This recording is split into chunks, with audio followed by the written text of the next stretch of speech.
y ha estado con los pueblos indígenas construyendo un espacio de reflexión y solidaridad para fortalecer las luchas de resistencia y rebeldía con sus propias formas de organización, de representación y toma de decisiones regidos por los 7 principios zapatistas. Entonces, bueno, vamos a darle la palabra y vamos a recibirlo también con un fuerte aplauso, por favor.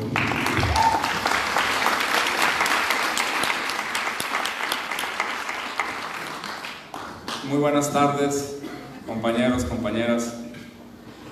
Hoy se cumplen efectivamente 23 años de que fueron suscritos los acuerdos de San Andrés. Y como justamente señala Magdalena, todo lo que se hizo a partir de la suscripción de estos acuerdos por parte del gobierno, por parte de las cámaras legislativas, fue el ver cómo desmontaban el contenido de los mismos. Los acuerdos de San Andrés contenían 2 elementos sustantivos fundamentales. Uno, el reconocimiento de los derechos territoriales colectivos, en términos de usufructo colectivo, de los pueblos indígenas sobre sus territorios. El segundo, para hacer factible la autonomía política, el reconocimiento de las comunidades como entidades de derecho público, como partes integrantes del Estado mexicano, con capacidad para asociarse entre sí y con municipios de mayoría indígena. La reforma constitucional del 28 de abril de 2001 justamente quitó, desapareció, borró esos 2 elementos sustantivos. ¿Qué hubo detrás de esta determinación de la Cámara de Diputados en un primer momento y del conjunto del Estado mexicano a lo largo del proceso de aprobación y validación de esta reforma constitucional?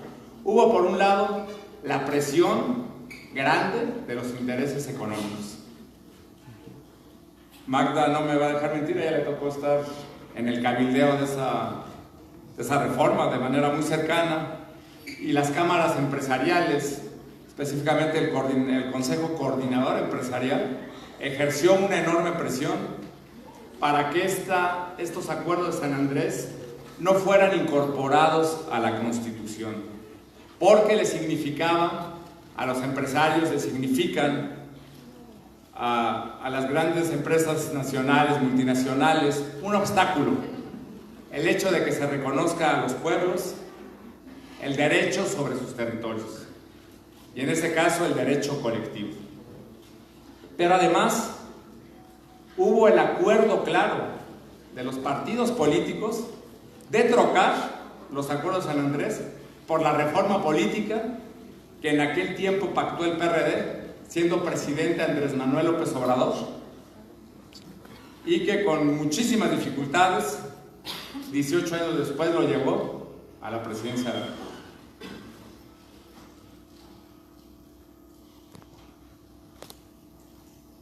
Después de que se aprueba la reforma constitucional del 28 de abril de 2001, haciendo a un lado los acuerdos de San Andrés, se vienen en cascada una serie de reformas y de leyes para garantizarle a las empresas el acceso a los recursos naturales que se encuentran en los territorios indígenas. Ya desde 1992 se había dado una gran transformación en el marco constitucional y legal de este país, que fue la reforma al artículo 27 constitucional, en la lógica de poner las tierras ejidales y comunales, que eran tierras amortizadas, corporativas, no susceptibles de mercantilizarse, ponerlas en el mercado.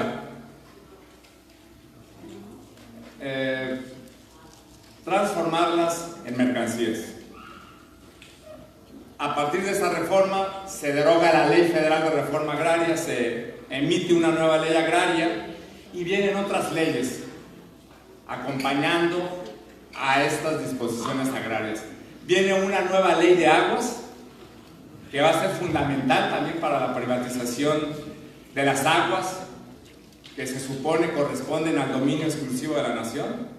a partir de un régimen de concesiones que cada vez se ha hecho más flexible y que en realidad lo que está haciendo es privatizar el agua.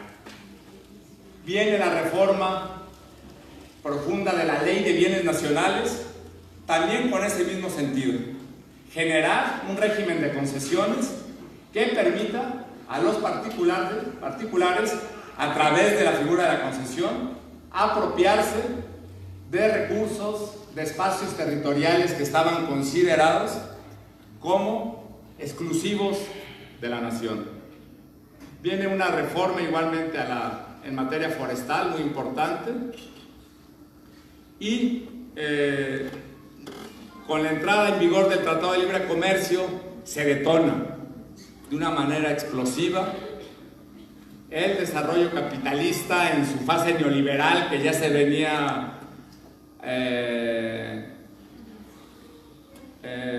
creciendo desde los años 80 con Miguel de la Madrid, pero a partir de esta reforma de 1992 y el Tratado de Libre Comercio explota y se reconfigura por completo el país. Los acuerdos de San Andrés implicaban girar ese desarrollo neoliberal privatizador basado en el despojo y en la superexplotación, y por supuesto fueron frenados por ello, y los partidos, incluido el PRD, que en aquel entonces, acordarán ustedes, no existía Morena y lo presidía Andrés Manuel López Obrador, no dudaron en frenar. Después de esto viene otra generación de reformas. Se vuelve a reformar la Ley de Aguas Nacionales, se vuelve a reformar la Ley de Desarrollo Forestal Sustentable, la ley minera, se promulga una ley completamente nueva, una ley minera nueva, la Ley de Organismos Genéticamente Modificados, para facilitar.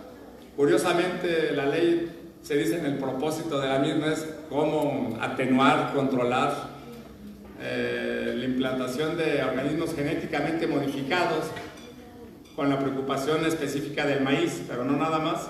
Y sin embargo es para permitir.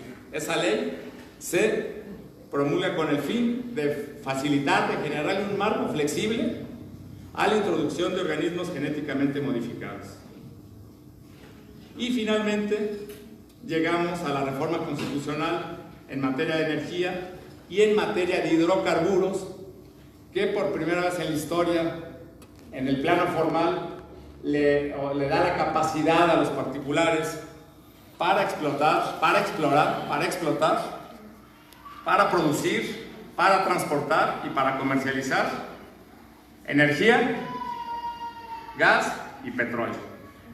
Esta reforma constitucional va a derivar en una ley de energía y una ley de hidrocarburos, que son terriblemente lesivas para los pueblos indígenas, para los núcleos campesinos de este país.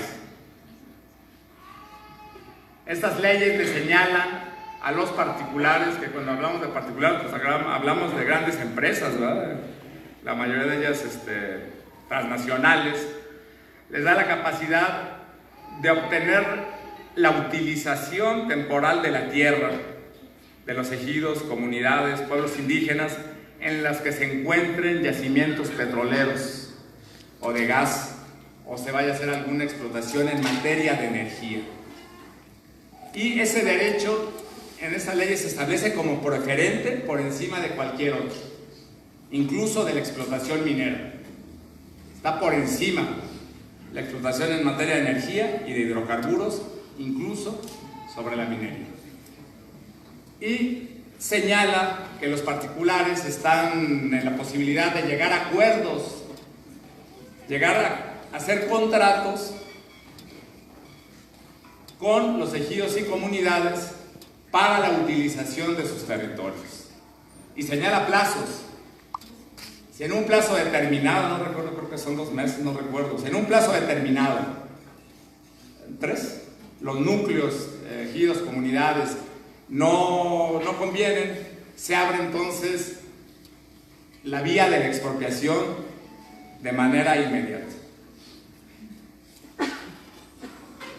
Hace unos meses, el 23 de octubre del año pasado, el senador Monreal, en nombre de la bancada de Morena en el Senado, presentó junto con varios senadores más, algunos de ellos indígenas, Primo Doté, de acá de la región de la Huasteca, Salomón Jara, de acá de Betaza, ¿verdad? De San Melchor Betaza, en la Sierra Norte de Oaxaca, y otros más, presentaron una iniciativa de ley de desarrollo agrario, le llaman, que de llegar a aprobarse deroga la ley agraria actual,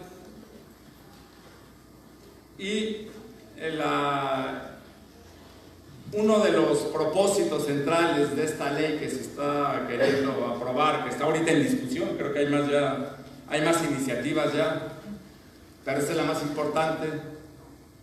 En caso de llegar a aprobarse, fundamentalmente lo que se plantea como novedad, porque sigue siendo una ley neoliberal, privatizadora, como la que en sus tiempos impuso Carlos Salinas de Gortari, allá el 23 de febrero de 1992, cuando se aprobó la ley agraria actualmente vigente. Esta nueva ley básicamente lo que está planteando es cómo regular la suscripción de esos contratos para la ocupación de las tierras de los pueblos, de los ejidos y de las comunidades por parte de las empresas petroleras, por parte de las empresas del gas y de las que se dedican a la energía.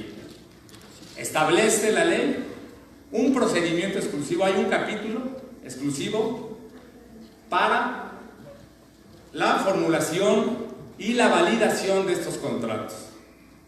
Entonces, desde Morena está llegando este planteamiento. Por eso yo comparto la opinión de mis compañeras, pues aquí lo que estamos viendo con este nuevo gobierno es la continuidad de las políticas neoliberales y, como dicen ellas, profundizado, pero además apoyado en el consenso que tiene actualmente el presidente en una franja muy grande de la población.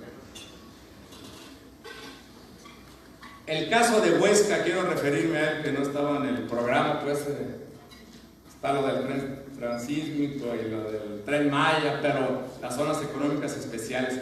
El caso de Huesca es significativo, compañeros. El proyecto integral Morelos lo que busca no es un gasoducto, una termoeléctrica o dos y un acueducto. Lo que busca el proyecto integral Morelos es desdoblar a la Ciudad de México en la franja territorial que va desde Cuernavaca hasta Puebla. Generar un cinturón industrial de gran calado, de gran tamaño en toda esa zona. Lo que va a generar la destrucción de los pueblos, que de hecho está en marcha. Ahorita lo que se tiene es un gasoducto que va de Tlaxcala a Huesca para alimentar a la termoeléctrica y que pertenece a una empresa transnacional española. Se tiene una termoeléctrica que fue construida con el dinero de una empresa transnacional también española. Y se tiene pendiente la utilización de las aguas de los manantiales que crecen en la parte alta de la cuenca del río Cuautla, la ocupación de las aguas del río Cuautla e incluso de las aguas residuales para la termoeléctrica. El presidente de la República, en diversos momentos, cuando era candidato o precandidato en esta larguísima campaña de 12 años, se manifestó enérgicamente en contra de la termoeléctrica y en contra del proyecto integral Morelos. Incluso lo dijo, y está grabado, que era indignante que en la tierra de Zapata se construyera una termoeléctrica. El otro día, un personaje llamado Jorge Zapata, que creo que es nieto de Zapata, comentan por ahí, fue invitado por el presidente a una de sus conferencias matutinas para anunciar que este era el año de Emiliano Zapata, justamente unos días después de que el ejército zapatista hizo una manifestación pública contundente en contra de las políticas del presidente. Y en aquella conferencia pues le dieron la palabra al señor Jorge Zapata y este le pidió a Andrés Manuel que se clausurara la termoeléctrica. De ahí ya ven ustedes, vino la discusión, finalmente llegó a Cuautla y les dijo lo que ya sabemos, que había 20,000 millones, como lo comentó Magda, en riesgo, que les iban a bajar el costo del recibo, es decir, habló de dinero, cuando la gente ha sido muy clara con él. La gente, no es, la gente de esos pueblos, de esas comunidades, ayer estuve con ellos en Cuautla, no ha hablado nunca de dinero, no es el discurso de la gente. Cuando fue lo del aeropuerto de Texcoco, ¿se acordaron ustedes? Eran muchísimos miles de millones más, pero él ya tenía la decisión de que no se hace ese aeropuerto y lo frenó. Ahora dijo que él está de acuerdo con esa termoeléctrica y va a hacer una nueva consulta. Que yo quisiera abundar ahí, Magda, no solo es inconvencional porque violenta el derecho a la consulta de los pueblos indígenas con todo lo limitada que pueda ser, sino que además es, por decirlo menos, una ocurrencia. La Constitución Política de los Estados Unidos Mexicanos, en su artículo 35, establece las características y requisitos de una consulta popular. Una consulta popular únicamente puede ser aprobada por el Congreso de la Unión y tiene que ser organizada por el Instituto Nacional Electoral, con toda la desacreditación y con todo lo que pueda no importar ese instituto. Finalmente la Constitución establece parámetros de certeza de los gobernados. ¿Para qué? Para que no estemos a merced de los caprichos de quien esté ejerciendo el poder. En este caso fue una ocurrencia y creo que no es nada más ahí. Creo que en muchas cosas más van sobre la ocurrencia. Escuché yo, creo que fue así, creo que Semarnat informó que la ruta del Tren Maya era imaginaria. O sea, no hay ruta, pero ya hay proyecto, ¿verdad? Ya hay invitación a los inversionistas, pero ni tan siquiera se tiene, al parecer, previsto. No hay proyecto ejecutivo. Entonces son varias cuestiones, compañeros. El proyecto transísmico es algo largamente anhelado por los Estados Unidos. En 1848, cuando se negoció el actual territorio, Estados Unidos pretendía que junto con los territorios que obtuvo se le otorgara el tránsito a perpetuidad por el Istmo de Tehuantepec. Cuando Campo, en representación de Juárez, fue a negociar apoyos con McLean para combatir a los franceses, se estaba negociando también un convenio bilateral que implicaba el otorgamiento del Istmo de Tehuantepec a perpetuidad a los Estados Unidos. Entonces aquí estamos viendo una mezcla de cosas tremendas. Estamos viendo la continuidad de las políticas neoliberales, junto con ocurrencias de lo más tremendo, pues como esta consulta, que es para los días 23 y 24, para ver si se aprueba la termoeléctrica de Huesca o la ruta imaginaria del Tren Maya, junto con cuestiones que son de interés fundamental para los Estados Unidos. para la geopolítica de Estados Unidos. Como es toda esta franja fronteriza, franca, que están construyendo, donde ya aumentaron el salario al doble, donde ya bajaron el IVA. Eso pretenden hacer en el Istmo de Tehuantepec, para que sean estas franjas, como dijo Betina, que fijen a la población migrante de Centroamérica y de México en esos lugares. Y se frene la entrada de migrantes a Estados Unidos. Pero no nada más está eso, está la cuestión de los militares. Es algo también novedoso.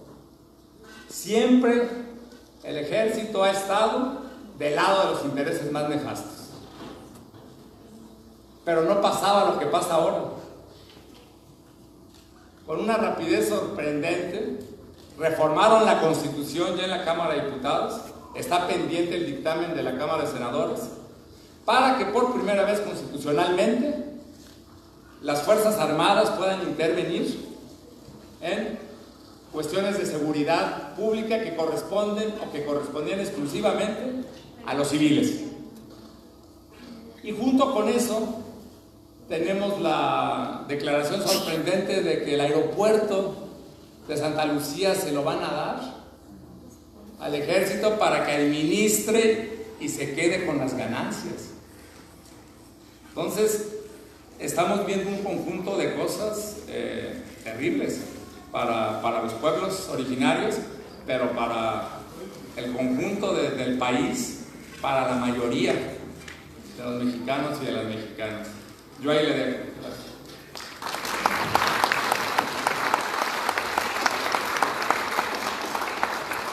Agradecemos al compañero Carlos González. También nos informan que ya llegó el compañero de Geocomunes, al que le vamos a pedir también que pase acá al frente para ocupar su lugar, Adrián Flores. Y pues vamos a entrar con el tema del Tren Maya. Están con nosotros dos concejales de Yucatán que nos van a hablar sobre este proyecto. Recordemos que el muro del que hablaba Trump, ¿no?, que se iba a construir o que se está construyendo en la frontera, también se está construyendo en nuestro territorio, ¿no?, con estos proyectos que pretenden detener a los migrantes acá y que no lleguen a Estados Unidos, ¿no?, como estos proyectos en el Istmo, como lo que comentaban hace un rato en el centro del país. Y pues sabemos también que ya hay muchos inversionistas también españoles que ya están pensando en construir hoteles de donde van a estar las estaciones del Tren Maya, ¿no? Entonces, bueno, vamos a darle la palabra a la compañera Yamili Chan Zul. Ella es antropóloga y realiza trabajos organizativos en su comunidad, principalmente en el espacio comunitario de aprendizaje dirigido a niñas, niños y jóvenes. Y también al compañero José Coyoc Pu, es historiador y colabora en una asociación de derechos humanos de la península de Yucatán. Entonces vamos a darles un fuerte aplauso para que puedan iniciar con este tema.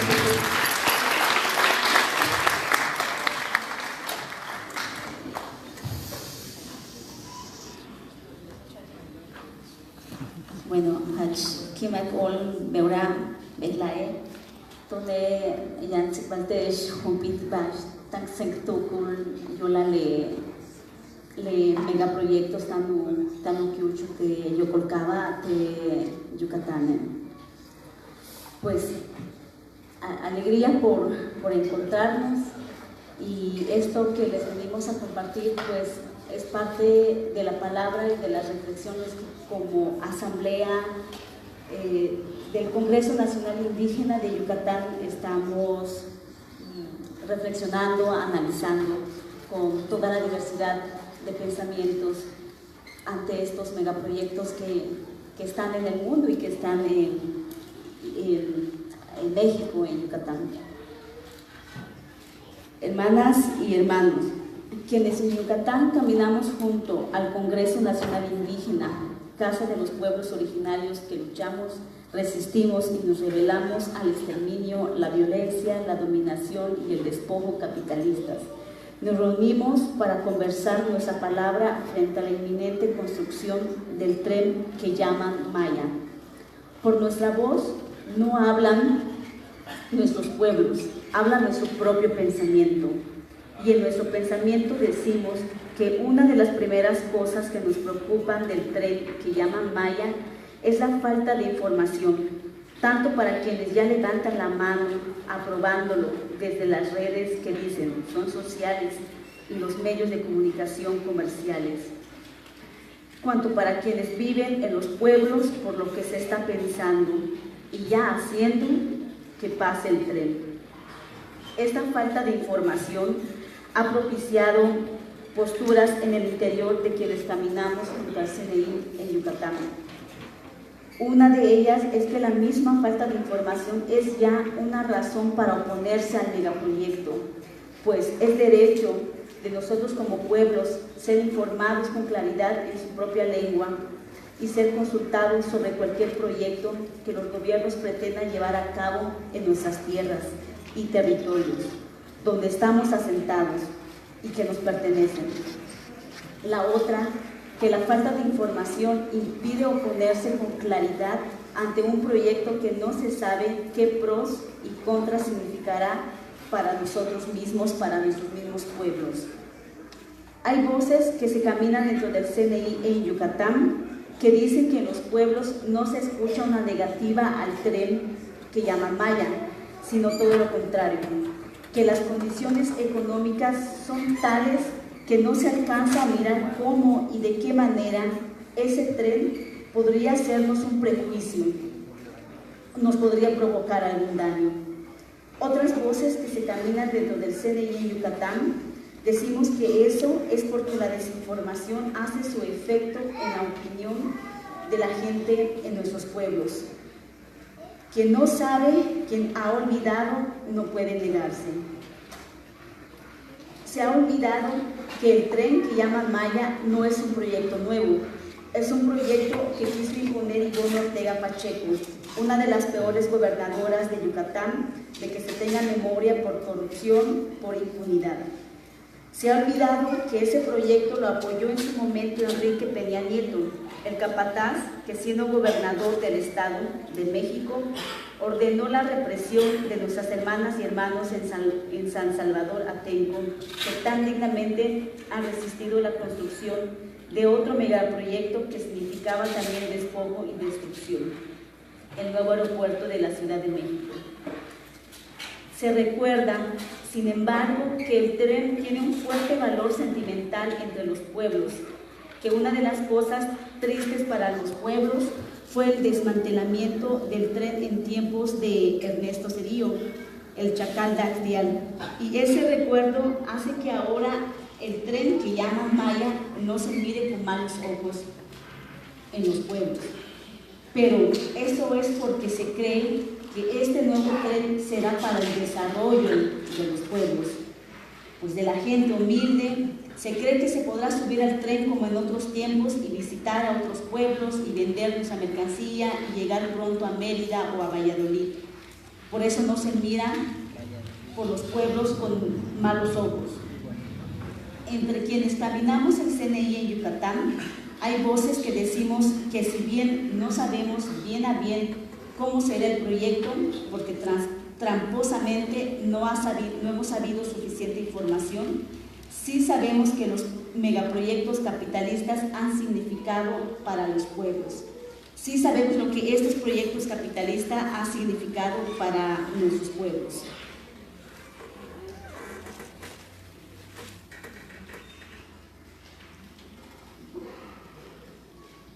Allí donde ha habido un megaproyecto capitalista que dice que llevará progreso a los pueblos, en 10 o 20 años lo que hay es contaminación y desabasto de agua, contaminación del aire, contaminación de la tierra.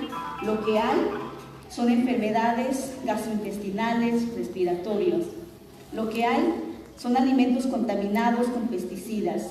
Lo que hay es semilla transgénica que seca la tierra y da frutos híbridos que no darán más semilla buena. Lo que hay es la muerte de las abejas y la falta de miel y de polinización. Lo que hay, lo sabemos, es prostitución y también crimen organizado y también violencia y también rompimiento de los lazos comunitarios. Lo que llaman el tejido social, lo que hay, somos pueblos que hemos dejado de ser dueños de nuestras propias tierras para ser empleados, explotados y sin derechos laborales en servicios, por ejemplo, en esos espacios turísticos.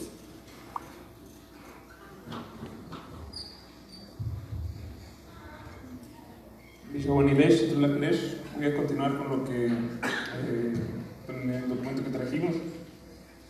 También entre quienes caminamos el Congreso Nacional Indígena en Yucatán, hay voces que dicen que la mentada consulta puede terminar siendo una trampa, que sí, es un derecho de los pueblos ser consultados, pero que también puede ser el mecanismo de legitimación del despojo, que no es extraño que quien hoy despacha y vive en Palacio Nacional diga que quiere hacer consulta para el aeropuerto, para el tren que llaman Maya o para la termoeléctrica en Huesca, porque la consulta lo está usando como medio para obtener su deseo y el de sus socios comerciales. En el portal digital del tren se puede leer que, y esta es una de las pocas informaciones, al menos relativamente precisas que se tiene, será el principal proyecto de infraestructura, desarrollo socioeconómico y turismo sostenible del gobierno de Andrés Manuel López Obrador. Consiste en un nuevo servicio de transporte férreo que interconecta las principales ciudades y zonas turísticas de la península de Yucatán.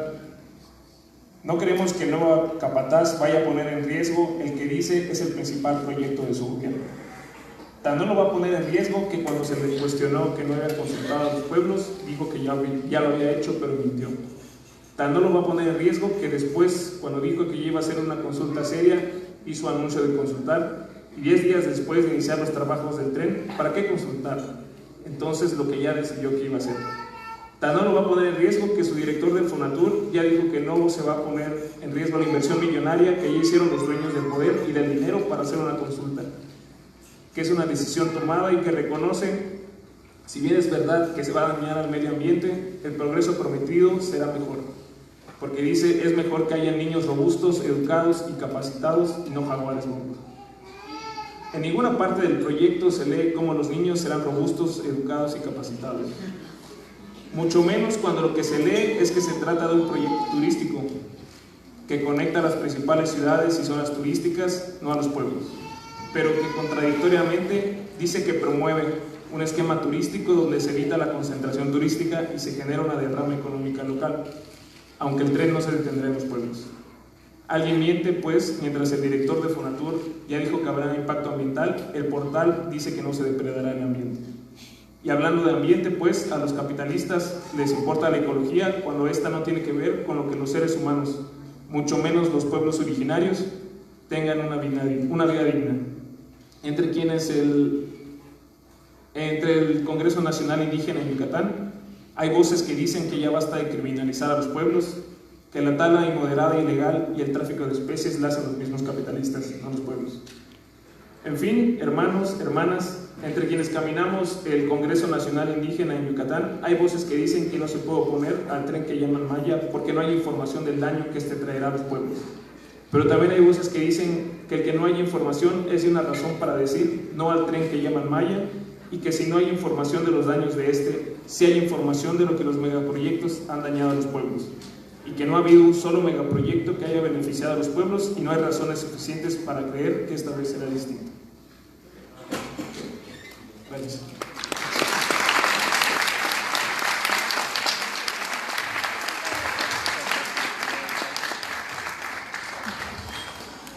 Les agradecemos mucho a Yamil y a José Ángel que nos hayan compartido sus palabras. Y ahora le vamos a dar la bienvenida a Adrián Flores, quien es integrante del colectivo Geocomunes. Este colectivo trabaja acompañando a los pueblos, comunidades, barrios, colonias u organizaciones de base que en la lucha por la defensa de los bienes comunes requieran de la producción de mapas para su análisis y difusión con la finalidad de fortalecer desde abajo la organización colectiva. Realiza cartografía desde conflictos causados por la degradación, privatización y despojo de los bienes comunes, así como de los proyectos de infraestructura que que se construyen con la finalidad de que el capital siga acumulando. Los mapas de conflictos locales que realiza Geocomunes son entregados a las comunidades, pueblos, barrios o colonias que participan en este trabajo, y el material realizado puede resultar en mapas de conflictos, mapas que permitan ubicar el conflicto local en el contexto regional o nacional, así como en la construcción colectiva de un texto que de manera conjunta permita analizar la problemática a partir de la relación de la escala local y regional. Además, las capas que se trabajan en estos mapas generados por Geocomunes son compartidos de manera libre en su plataforma digital. Le damos una bienvenida a Adrián, por favor.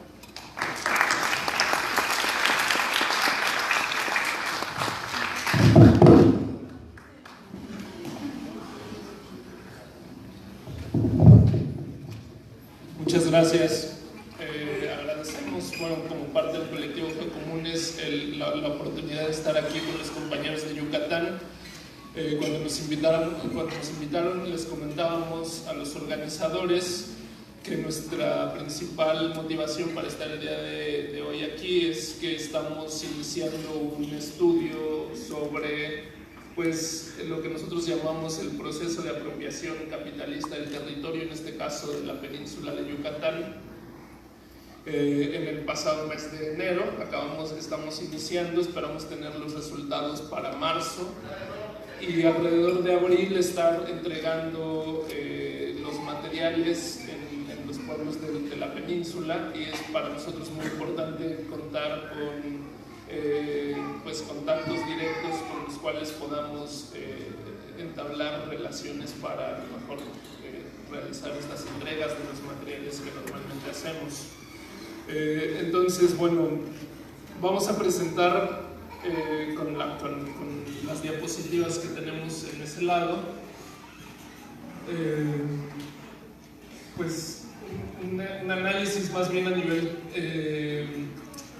nacional que estuvimos preparando a lo largo de los últimos años. En 2018 quedó claramente definido cuál era el proyecto territorial que estaba impulsando Enrique Peña Nieto, el gobierno de Enrique Peña Nieto, y ahora con la construcción del Tren Maya, entonces tenemos la oportunidad de comenzar a vislumbrar cuál es el nuevo proyecto que está planteando este nuevo gobierno para el territorio nacional. Y entonces de esta manera podemos evaluar, como se ha dicho acá, la continuidad del proyecto la continuidad del proyecto entre ambos gobiernos, ¿no? En esta presentación de Geopolítica del Despojo, nosotros llegábamos a algunas conclusiones a partir de la lógica que muestran las zonas económicas especiales. Y básicamente el análisis hasta donde hemos avanzado es, preguntarnos por la articulación que establece el Tren Maya a partir de estas zonas económicas especiales. Y pasamos las diapositivas, por favor. Rápidamente, una de las formas en las que presentamos nuestros resultados es a partir de las zonas de extracción, es decir, el proyecto territorial articula estos tres elementos, ¿no? Por un lado, zonas de extracción, por otro lado, zonas industriales o de producción energética, y en medio estaría la infraestructura de transporte que estaría articulando esos dos puntos, es decir, los lugares del territorio desde donde se extraen los recursos y las zonas en donde se transforman estos recursos. El proyecto del Tren Maya, entonces, justamente es un proyecto de articulación, y nuestra pregunta es, ¿qué está buscando articular, no? La siguiente. Entonces, tenemos el mapa de la minería. Vemos que la península de Yucatán no es realmente un lugar de extracción de minerales. En la siguiente diapositiva vemos la extracción de hidrocarburos. La península de Yucatán tampoco es una zona de extracción de hidrocarburos. En la siguiente lo que vemos es los ductos, ¿no?, de Pemex, y entonces lo que se aprecia ahí es justamente la articulación del centro del país y del norte del país a partir del envío de hidrocarburos, ¿no? En la siguiente, por favor, tenemos, ¿qué dice la red de gasoductos? La nueva red de gasoductos, que es la que se construyó en el sexenio pasado. Vamos más adelante, vemos, digamos, no existe realmente una articulación clara hasta este momento en la península de Yucatán. Estas son las redes carreteras. En la siguiente, lo que vemos son los ferrocarriles, ¿no? Y entonces ahí están los ferrocarriles de la Kansas City, que son, me parece, los que están en azul más fuerte, y los de Grupo México, que están en azul más claro.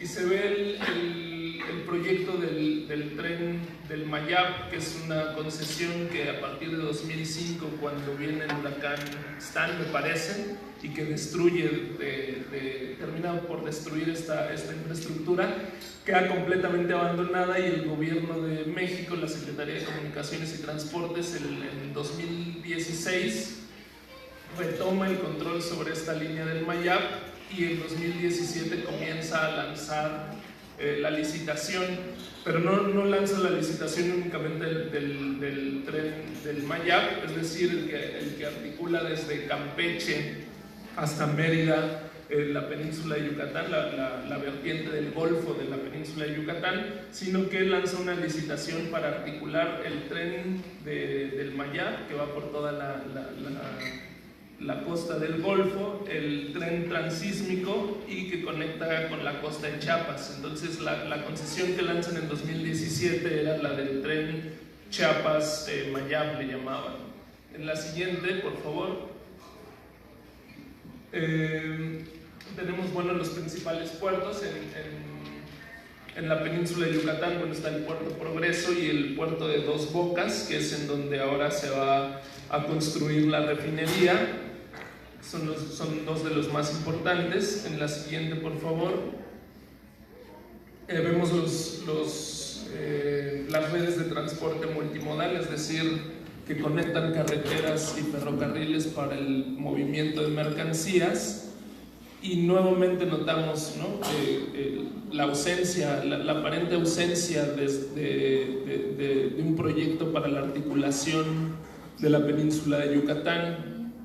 En la siguiente, por favor, vemos las zonas industriales. Bueno, las zonas industriales constituyen prácticamente los nodos que son articulados por estas redes de infraestructura. En la siguiente vemos la industria automotriz y las principales zonas de producción de energía eléctrica. En la siguiente, por favor. Ahí es en donde se ve entonces la industria automotriz, que está básicamente concentrada en el corredor que va desde Veracruz hasta Lázaro Cárdenas.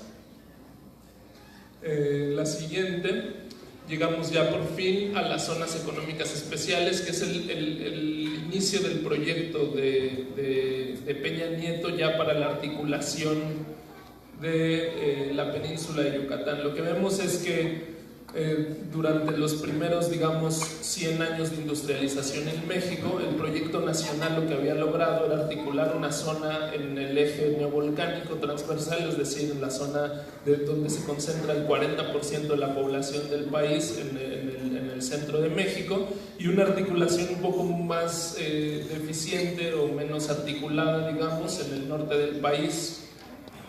También se alcanza a apreciar en la zona fronteriza, en Matamoros, Monterrey, Piedras Negras, Tijuana, digamos, un segundo corredor que no terminó de articularse. Las zonas económicas especiales, lo que veíamos el año pasado, es que es precisamente el primer intento, la primera piedra que pone el gobierno de Peña Nieto para generar polos de desarrollo y por fin lograr la articulación de la península de Yucatán en esta misma idea. Es decir, las zonas económicas especiales claramente buscan trasladar todo el proyecto de industrialización del centro de México y del norte de México que se lograron a lo largo de todo el siglo XX como el proyecto territorial para el siglo XXI, como el proyecto de expansión territorial para el sureste de México a partir de 2016. En la siguiente, por favor. Bueno, esta presentación estaba enfocada justamente en las zonas económicas especiales. Eran algunos de los resultados a los que habíamos llegado el año pasado. Si cambias a los otros mapas, por favor, fuera de esta presentación, que son los mapas que hemos comenzado a construir ya con los nuevos proyectos de este nuevo gobierno. Pues vemos todos los municipios de la zona libre de la frontera norte, ¿no? Que es básicamente el proyecto que busca terminar de articular ese corredor del norte que los gobiernos anteriores no lograron de manera deficiente. Se crea toda esta zona de libre comercio, de libre de impuestos en la zona norte. Y en la siguiente, por favor, lo que vemos, el siguiente mapa.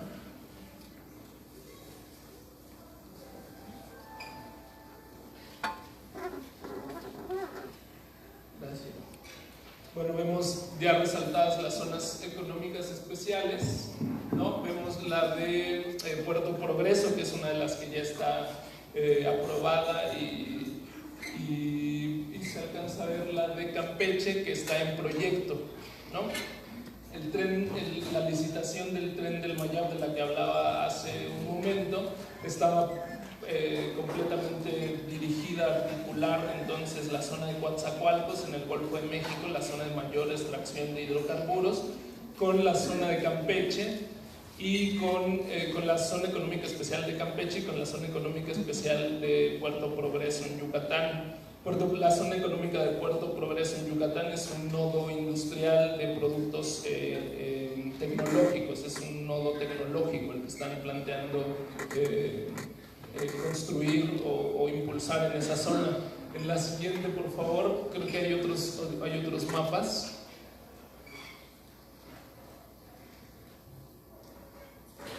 Entonces vemos ya, ahora sí, entonces el Tren Maya, articulando ya no solamente, digamos, el proyecto anterior, digamos, era menos eficiente en el sentido de que nada más articulaba la zona del Golfo de México, de la península de Yucatán, y dejaba toda la zona turística fuera de este proyecto de integración industrial. El Tren Maya, entonces, lo que vemos claramente con estos mapas es que permite la articulación de la zona turística, digamos, de la industria del turismo que se extiende por toda la Riviera Maya, como le llaman, toda la costa del Caribe, con el proyecto de expansión industrial del Golfo de México que ya había anunciado, que ya había avanzado, perdón, desde el sexenio anterior. Creo que hay un último mapa que hace un acercamiento a la zona de Yucatán. Hay otro por ahí, es uno de Yucatán, hay dos de Yucatán.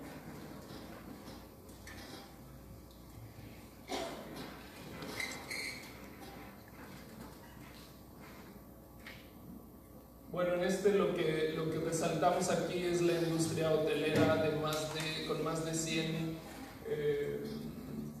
empleados en la península de Yucatán. Entonces vemos claramente pues lo evidente, digamos, que es la zona del Caribe la que concentra todo este corredor turístico, y el Tren Maya justamente permite la penetración de este turismo de élite, este turismo extranjero, este turismo controlado estamos en la determinación exacta de cuáles son las empresas, pero parece que existen 15 grupos hoteleros españoles que es al que se les están ofreciendo la construcción de complejos turísticos en cada una de las 14 estaciones que plantea el Tren Maya. Vemos una industria muy dispersa también alrededor de Mérida y de Campeche que podría estar creciendo con esta licitación.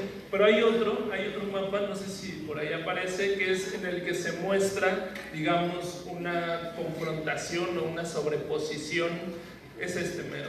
de los dos proyectos. Digamos, cuando surgen las zonas económicas especiales, la de Puerto Progreso, Campeche y el de Puerto de Coatzacoalcos, se había licitado el tren del Mayab, que se iba a articular con el tren del Istmo y con el tren Maya. Era una sola licitación que estaba planteada. El competidor más importante, ahora no, por aquí tengo apuntado el nombre, pero es la compañía norteamericana o estadounidense que controla la mayor parte de los ferrocarriles en Estados Unidos.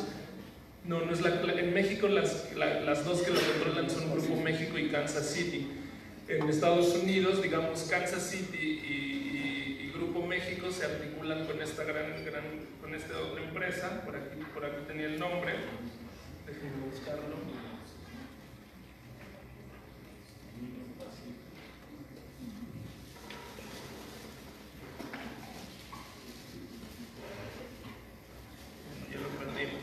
Ahorita se los comento, pero bueno, es esta empresa norteamericana la que estaba planteando la licitación para articular estas tres rutas, la del Mayab, la del Transísmico, la del Istmo de Tehuantepec, mejor dicho, y la ruta de la costa de Chiapas, es decir, una misma ruta que articula desde Puerto Chiapas hasta Salina Cruz, luego pasando por Coatzacoalcos y luego subiendo hasta Campeche y finalmente hasta Puerto Progreso.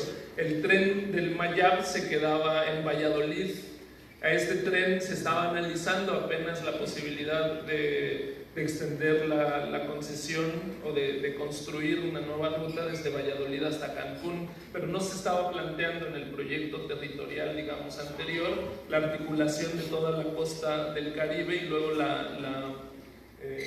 esta ruta que atraviesa el corazón de la selva maya por Calakmul hasta regresar a Palenque. Esa parte pues no se estaba planteando. El tren Maya se sobrepone con una parte de esta ruta del Mayab, que no sabemos entonces qué es lo que va a pasar. Lo que creemos es que la ruta del Mayab, la que probablemente se concesione a esta empresa, que ahora se me fue el nombre, sea la encargada del traslado de mercancías, mientras que el tren Maya sería el encargado del transporte. Habría dos rutas, parece, dos vías, la que transporta el turismo de élite o no sé cómo le llaman, de altura, no sé, que iría a una velocidad de 150 kilómetros por hora, y una segunda vía que supuestamente está planteada para la articulación de los pueblos alrededor de la ruta Maya.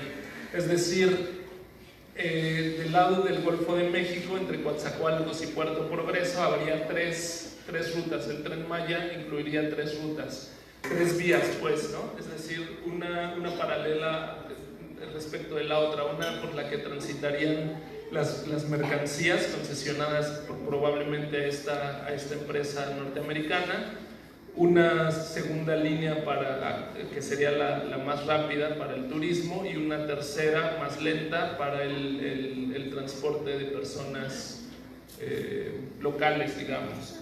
Y luego del otro lado ya creemos que nada más serían dos líneas, la del turismo de élite y la de pueblos, ¿no? Entonces son algunos de los elementos que se pueden ir avanzando a partir de las pocas informaciones que actualmente existen. El colectivo lo que está haciendo actualmente es sistematizar la información de todos los proyectos que avanzaron, no solo turísticos, industriales, inmobiliarios, de generación de energía eólica y fotovoltaica, y bueno, los otros que existan entre 2012 y 2018, para tener una imagen clara de por dónde fue que avanzaron y si de alguna manera el Tren Maya está buscando articularlos o no. Esta información entonces la tendremos, esperamos que para marzo, para abril, esperamos que sea muy pronto, y que pues se convierta en un material fundamental para seguir elevando el nivel del debate, para tener muy claros, muy precisos cuáles son las principales afectaciones de este tren, ¿no? Entonces esperamos realizar un contacto con ustedes en Yucatán para irles pasando la información, para que la vayan analizando, para que la vayan socializando en las comunidades, entre sus grupos pues organizados, y podamos establecer el diálogo, y entonces que pues, el avance de los estudios, de las investigaciones, de la sistematización de información que estamos haciendo tenga un diálogo con la gente que está en la península de Yucatán. Bueno, muchas gracias.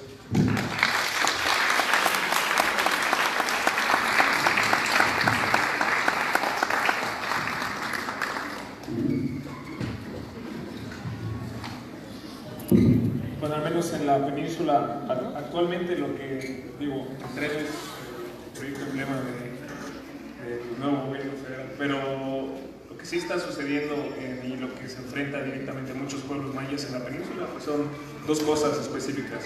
El proceso de agroindustrialización, sobre todo en lo que nosotros llamamos la montaña, que está en la zona de los Chenes, donde desde hace varios años está en marcha uno de los ejemplos de lo que no debe ser una consulta a pueblos originarios, que es para la siembra de soya transgénica. Y también del lado de Quintana Roo también hay un proceso para justo lo mismo, la siembra de soya transgénica y la devastación de miles de hectáreas de selva, y que esas zonas son las del Monte Alto, son la parte que no fue afectada directamente por toda esta expansión enequenera durante el Porfiriato y durante gran parte del siglo XX. Y lo otro pues es la lucha por el agua. En las zonas justo más vulnerables del estado de Yucatán hay ahora una lucha en contra, una lucha por preservar los mantos acuíferos, cenotes, pozos en el pueblo maya de Jomún, que curiosamente la zona que es el anillo hidrológico el anillo de los cenotes, como se le conoce, pues planea construir varias granjas de miles de cerdos. Y también en la zona que es la más vulnerable en cuanto a contaminación del manto acuífero, que es la que está pegada a la costa, la zona que nosotros llamamos esta parte del Camino Real y la parte que está en Junucmán, en una parte hay una cervecera. Entonces el asunto con el agua creo que se va a seguir agravando, y es algo que ya se enfrentan ahora, no lo que nos enfrentamos ahora.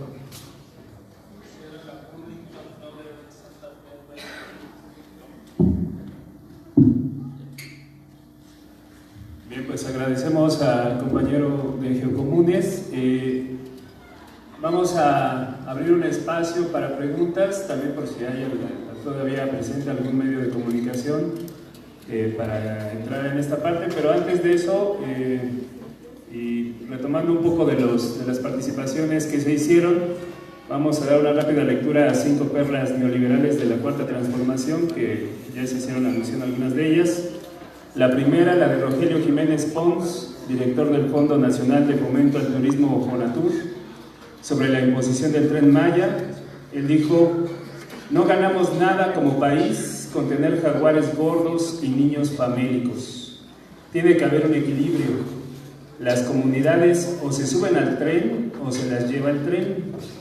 Nosotros somos un grupo de izquierda que inclusive está instaurando, más que otra cosa, un verdadero capitalismo, más allá del capitalismo de cuates que hay en México. La segunda perla es la de Francisco Quiroga, subsecretario de Minería, sobre concesiones mineras y proyectos de muerte. Él dijo: se liberarán nuevos terrenos para la inversión minera. La minería es lo mejor que les pudo haber pasado a muchas comunidades. Ni siquiera debería haber discusión al respecto. La tercera es la de Andrés Manuel López Obrador, sobre esta cuestión de afianzar el poder económico del Ejército y la Guardia Nacional. Acerca del aeropuerto de Santa Lucía, dijo: el aeropuerto de Santa Lucía va a estar administrado por la Secretaría de la Defensa Nacional. Las rentas de edificios del nuevo aeropuerto civil van a ser transferidas a la Sedena para fortalecer las finanzas de esta institución tan importante para el desarrollo de nuestro país. Otra más de él, sobre la defensa de la construcción de la planta termoeléctrica en Huesca, Morelos, y el no cumplimiento de su promesa de campaña de cancelarla. Él dijo: aunque haya gritos y sombrerazos, el pueblo va a decidir sobre este asunto, como reparación del daño en caso de que opere la termoeléctrica en Morelos y los municipios de Tlaxcala y de Puebla, por donde pasa el gasoducto, van a tener la tarifa eléctrica más baja. Escuchen, radicales de izquierda, que para mí no son más que conservadores. La cuarta es la de Alfonso Romo, jefe de la Oficina de la Presidencia sobre la explotación de las zonas económicas especiales del sur, sureste y corredor transísmico. Él dijo: quizás las hagamos más grandes, refiriéndose a las zonas económicas especiales. Todo, Chiapas, Oaxaca, Guerrero. ¿Qué dejas fuera? No puedes dejar nada fuera. México tendrá que ser un paraíso para la inversión privada. Y la quinta y última, de Miguel Torruco Márquez, secretario de Turismo, sobre la proyección de hoteleros españoles para edificar complejos turísticos en cada estación del Tren Maya. Él dijo: el turismo español es fundamental y debe incrementarse. Hay mucha inversión y esperamos que haya más. Vamos a seguir invitando al inversor español para que vea las nuevas áreas de oportunidad. Ya hay muestras de interés de grandes compañías españolas, chinas, canadienses y estadounidenses. Entonces, bueno, pues esta es la óptica del nuevo gobierno y su gabinete, y pues es parte de la temática que estamos tratando el día de hoy. Le voy a dar la palabra a nuestra compañera Montserrat para que nos diga sobre las asistencias, unos saludos y pasemos a la ronda de preguntas. Gracias. Nos piden mandarle un saludo a los compañeros de Tlanisco, que se ha abierto otra vez la audiencia. Tenemos una participación de 160 asistentes, 66 organizaciones y 32 personas que vienen a título individual. Les agradecemos mucho y bueno, quien tenga alguna pregunta, por favor. Bueno, yo no más que pregunta, es una derrota que creo que muy pocos saben y conocen. El día 12 de julio el presidente López Obrador, 11 días después de que fue declarado presidente electo, le escribe una carta a Trump, membretada y firmada, a nombre de la nación, comprometiendo al pueblo mexicano, donde dice, es la pelota más grande porque es de él a Trump, y le dice, son 5 hojas, pero en la hoja 3 dice: también se creará un corredor económico y comercial en el istmo de Tehuantepec. Este proyecto implica aprovechar la ubicación estratégica de esta franja del territorio nacional para unir al Pacífico con el Atlántico y con ello facilitar el transporte de mercancías entre Asia y la costa este de Estados Unidos. Se trata de un corredor de 300 kilómetros donde se construirá una línea ferroviaria para el transporte de contenedores. Se ampliará la carretera existente, se rehabilitará los puertos Salina Cruz y Coatzacoalcos, se aprovechará el petróleo, el gas, el agua, el viento y la electricidad de la región y se instalarán plantas para ensamblar piezas y fabricar artículos manufactureros. Toda esta franja del istmo se convertirá en una zona libre o franca. Como es obvio, ahí es donde empieza la esquizofrenia. Este proyecto se llevará a cabo sin menoscabo de nuestra soberanía y se promoverá con la participación del sector público, privado y social. En este caso, como en cualquier otro proyecto, se tendrán en cuenta los impactos ambientales y no se pasará por encima de los derechos de los pobladores y de los propietarios de tierras, quienes serán tomados en cuenta e incorporados como parte del proyecto. En particular, los dueños que formarán parte de este corredor, los dueños de las tierras, serán invitados a participar como accionistas de las empresas que se construyan con este propósito. La construcción de estas obras y todas las fábricas que se instalen generarán un importante número de empleos y se evitará con ello que los jóvenes sigan emigrando hacia el norte en busca de trabajo. Esta es una carta personalmente firmada por López Obrador a Trump, a nombre de la nación, comprometiendo a la nación en esa franja tan terrible y Trump está feliz. Ayer lo declaró otra vez, nunca se había llevado mejor con un gobierno mexicano como el de él. Entonces, esto que casi no se conoce, lo pueden ustedes buscar, carta del López Obrador Trump, y viene inclusive en la página del López Obrador firmada por él, membretada y firmada. O sea, por eso nosotros resistimos, porque desde hace muchos años estamos señalando que el megaproyecto del Istmo, porque así se le llamó, está comprometiendo la soberanía nacional, no es nada más un problema de los pueblos locales. Ahí sí, el país es partido en dos. Si esto se implementa, es un Maclean Ocampo, es un nuevo Maclean Ocampo, sí, que no solo compromete a los pueblos indígenas locales, compromete al país en su conjunto. Y creo que es clarísimo cómo López Obrador dice que admira profundamente a Juárez. Sí, Juárez hizo el Maclean Ocampo, y que admira profundamente a Madero. Sí, claro, Madero traicionó el plan de Ayala. Entonces son dos hechos históricos terribles, y pues nosotros los invitamos a difundir, a romper el gueto y a hacer un llamado por la soberanía nacional. Esto no es nada más la zona más biodiversa del país, el Istmo de Tehuantepec. Es la zona más biodiversa, más importante en términos de biodiversidad, de naturaleza. No solo es la zona de un corredor increíble, biótico, es la zona geoestratégica más importante de México y de América en este momento, porque aquí se promete en 10 horas, el proyecto contempla 10 horas del canal seco, un canal seco que en 10 horas cruce de puerto a puerto con carga y descarga de buques. 10 horas frente a una semana que tardan en el canal de Panamá. Entonces, este megaproyecto además es tan perverso que lo meten atrasito del Tren Maya. Digo, el Tren Maya es muy lesivo, claro que es muy lesivo, pero frente a la soberanía nacional, y lo ponen abajito siempre el Tren Maya y todos nos vamos con la finta del Tren Maya, está bien, pero esto es muchísimo más dañino, porque aquí va en juego la soberanía del país y el partirnos en dos, partir el país en dos. Muchas gracias.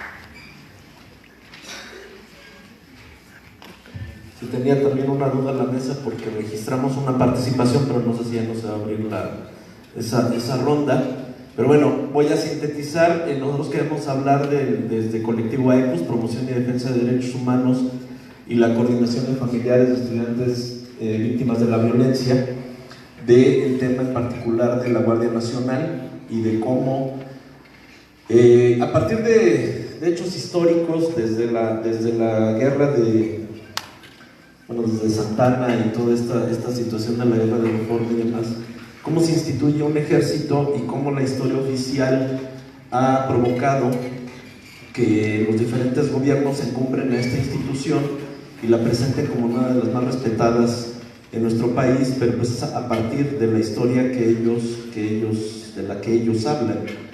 Tenemos un gobierno, un ejército traidor en muchos sentidos, represor, y eso creo que es más que evidente, y que arrodilla a los gobiernos, y este también está arrodillado, porque el ejército mexicano no sirve a los intereses del pueblo, sirve a los intereses del gobierno y a los intereses del imperio.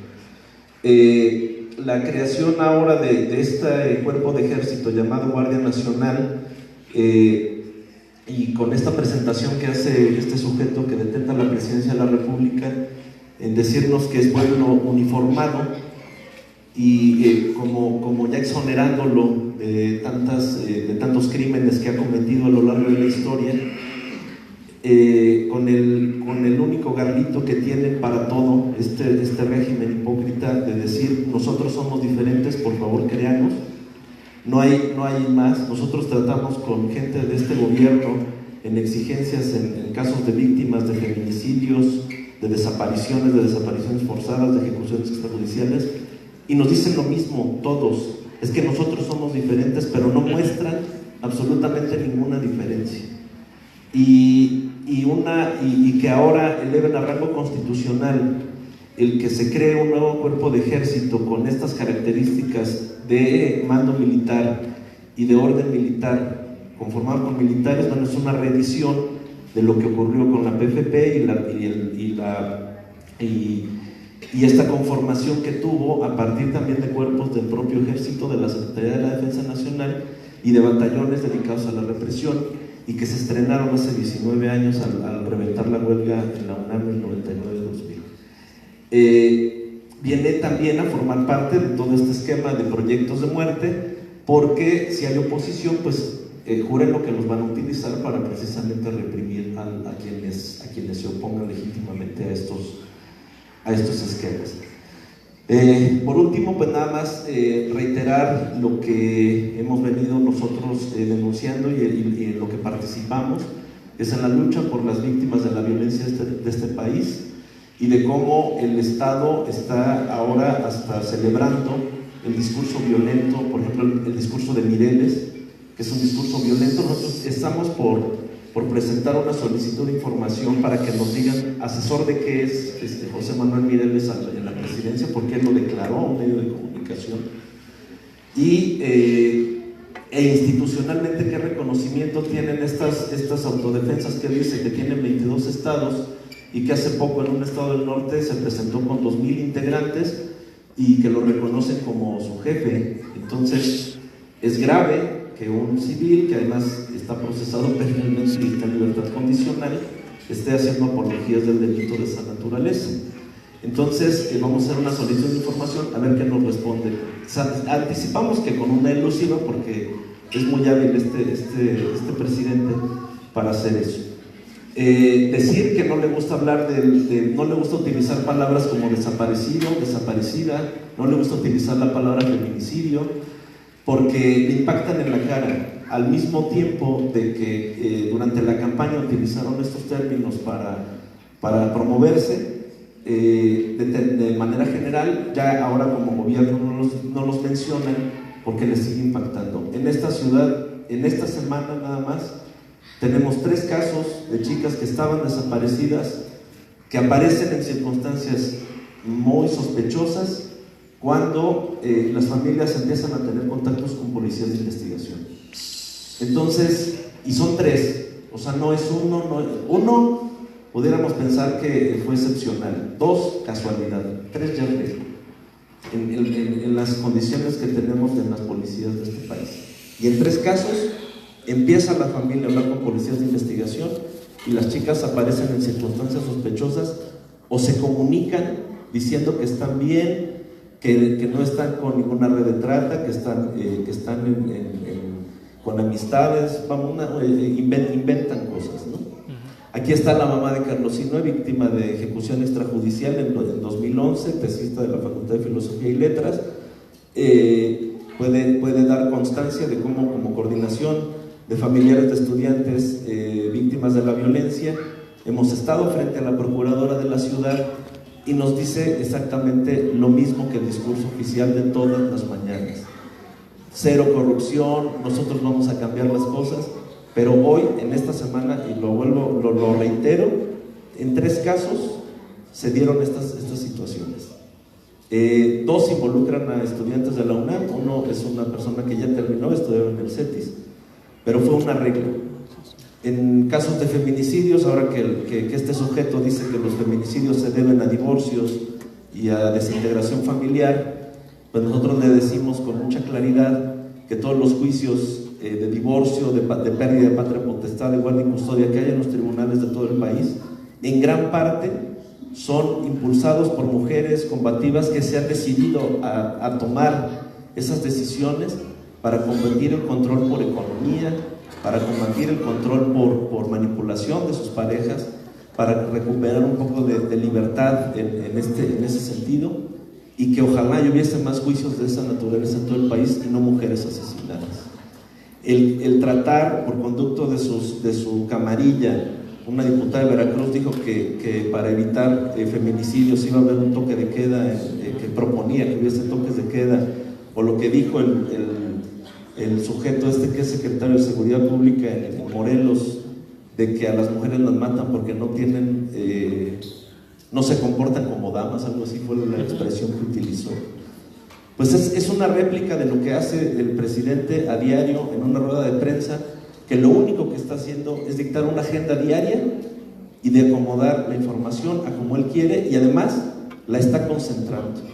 Y que ya ha habido algunas filtraciones de cómo algunos de los que integran su gabinete ya están padeciendo mucho ese discurso, porque además en privado tienen instrucción de hacer otras cosas. Entonces, como van a acomodar pues el discurso con los hechos, pues se lo dejan a ellos, ¿no? Y además de que hasta los maltratan, ¿no? Y de manera a veces hasta indignante, pero en fin. Decir que no creemos en la farsa de la comisión que integraron para Ayotzinapa, ya lo hemos comentado en diversas reflexiones, no es más que una ventanilla única que crearon para presentarla como la solución a este terrible problema de un movimiento que se originó desde 2014 y que pues en realidad no cumple con lo que ha ordenado el Poder Judicial de la Federación para investigar realmente el tema de Ayotzinapa. Vale, muchas gracias. Gracias. Gracias. Yo nada más les quisiera preguntar a los que levantaron la mano si en realidad tienen una pregunta o si van a hacer intervenciones para que estas sean lo más breves posibles, porque todavía tenemos la participación de un compañero de Morelos y todavía los compañeros van a dar algunas palabras finales y se va a presentar el inicio de una campaña. Entonces les pregunto si son preguntas, si son comentarios, y les pido que sean muy breves, unos 2 minutos pues. Vas. Sí. Bueno, nada más es breve, es a partir de un taller de redes que se llevó a cabo en el Café Zapata, se decidió conformar ya una campaña virtual para pues concentrar. Creo que coincidimos con nuestros compañeros ponentes en el sentido de que lo que falta más es información. Entonces esta página que estamos haciendo y la campaña en redes intenta pues juntar todos los artículos de opinión, de investigación que hay en torno al tema y al proyecto transísmico y a las otras problemáticas de megaproyectos en nuestro país, y también a invitar artistas visuales, gráficos, de todo tipo, pues también a que empecemos a hacer productos para compartir pues con nuestros compañeros que están llevando a cabo estas iniciativas. Les vamos a pasar un volantito y una carterita donde ahí vienen lo de las redes. Igual para no gastar tanto el tiempo, pues los invitamos a que vean la página, y el próximo jueves a las 6 de la tarde en el Café Zapata vamos a tener la primera reunión formal de esta campaña virtual, y solo es pues un apoyo pues modesto y humilde de lo que podamos aportar a las resistencias que van a estar llevando las comunidades afectadas. Y gracias. Le damos la palabra a Francisco Ortiz de Tepoztlán. Buenas tardes, compañeras, compañeros, aquí al compañero Carlos, a los compañeros concejales, concejalas y a la mesa. Precisamente ayer acompañamos con el compañero Carlos, estuvimos con compañeros de Huesca, de Amilcingo, de Moyotepec y de Cuautla, una pequeña reunión donde íbamos a tener una reunión con comisariados de la zona de Ayala. Precisamente ahorita hablaron ya algo sobre la termoeléctrica, pero sí, el mensaje es claro. Ahorita nosotros necesitamos, como pueblo de Morelos, que nos apoyen a través de las redes sociales, todo lo que podamos precisamente, porque no puede ser posible que la Presidencia de la República vaya a hacer esta consulta el próximo fin de semana. No, o sea, no, por ningún lado es bueno, ¿sí? Aunque nos digan que somos conservadores, radicales de izquierda, no.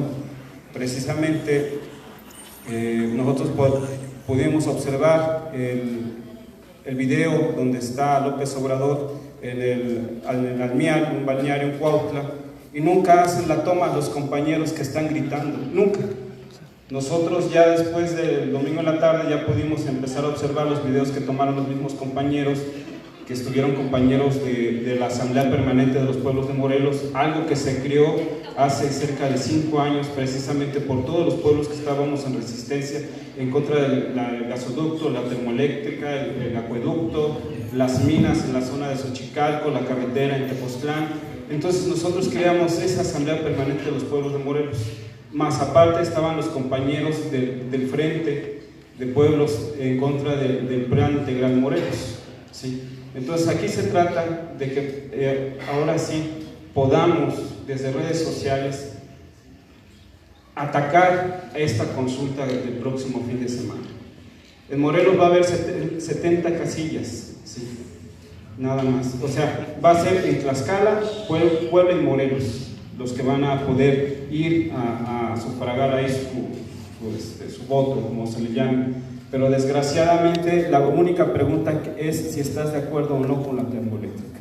Ahorita me acaban de enviar un panfleto que está distribuyendo ya el gobierno federal, precisamente de qué es lo que es la termoeléctrica, ¿sí? Hay dos videos en redes sociales, más que nada en Facebook. Una que fue hecha el año pasado, donde en campaña López Obrador promete que no se construirá esta termoeléctrica. Hay otro video de 2014 donde López Obrador visitó Tepoztlán y nosotros ahí como Frentes en Defensa de Tepoztlán fuimos muy duros con él, y precisamente ahí también él dice que defenderá a las comunidades en contra de estos proyectos. Entonces nosotros no estamos locos, y es como decía el compañero Carlos, nosotros no vamos por el dinero, nosotros seguimos en resistencia. Que hayamos perdido la lucha jurídica y legal en contra de la ampliación de la autopista en nuestro pueblo, que estemos perdiendo las luchas en contra de la termoeléctrica o el gasoducto, no quiere decir que estemos rendidos, ¿sí? Al contrario, seguimos luchando, estamos ganando los espacios dentro de nuestras comunidades, espacios que durante 9 años, en parte del gobierno de Calderón y el gobierno de Peña Nieto, los perdimos, y estuvieron al frente de estos órganos agrarios, los comunales, los ejidales, gente afines al gobierno. Ahora hay muchos compañeros que estamos dentro de estos órganos agrarios representando, y estamos tratando de luchar desde ahí, pero es muy fuerte el monstruo que estamos combatiendo dentro de nuestras comunidades, porque es precisamente la corrupción contra la que estamos luchando. Entonces yo sí les pido, que aunque ya los compañeros escuchamos muy bien las ponencias que están, no solamente es la termoeléctrica, o sea, está el problema con los yaquis, está el problema con los compañeros wixárikas, está todos los pueblos del Congreso Nacional Indígena, lo pueden ver y lo pueden observar, sí. Nada más que sí es necesario que haya una solidaridad de todos y todas, ¿sí? Porque como decía la compañera, nos tenemos que organizar, eso es lo que nos están diciendo los compañeros zapatistas. No es que quieran que seamos igual que ellos, no, nos tenemos que organizar. Ahí está precisamente el punto, la organización, ¿sí? Hace un tiempo, cuando estuvimos con Marichuy, precisamente en una reunión que hubo aquí en el DF, en la colonia Santa María la Ribera, nosotros les decíamos a la gente que llegó ahí de la Ciudad de México, nos tenemos que organizar, porque si seguimos divididos, no vamos a hacer nada, porque nosotros mismos como compañeros nos terminamos golpeando, ¿sí? Entonces aquí nada más es organización, ¿sí?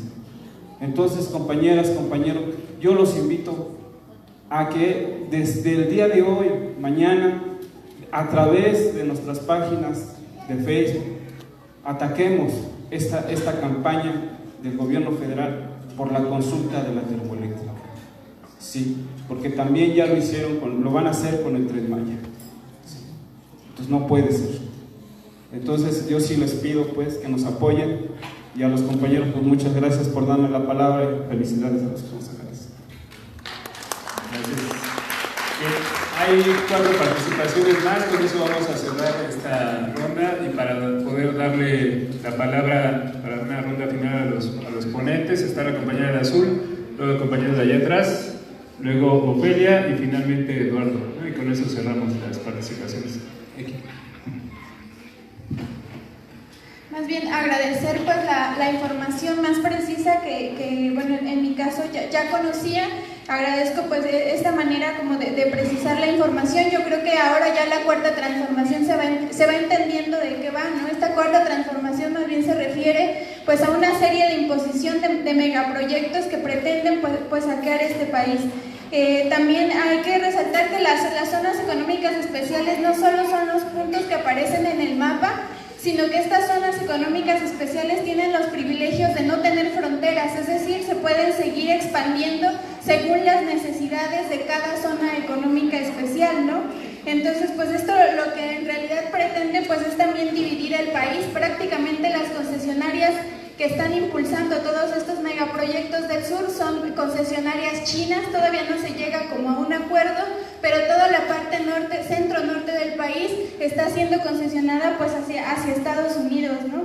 También me gustaría como preguntarles a los compañeros de Geocomunes si tienen ubicado la ciudad Audi, que se encuentra ubicada en Puebla. Esta ciudad es una ciudad modelo que de hecho ya tiene una frontera, tiene un muro y no se puede entrar ahí más que con permiso. O sea, el tema de la visa en Guanajuato tampoco era una idea loca de los proyectos neoliberales, ¿no? De hecho, el nuevo aeropuerto internacional de la Ciudad de México era parte de todos estos megaproyectos que bajaba de Puebla y llegaban hacia acá a la Ciudad de México.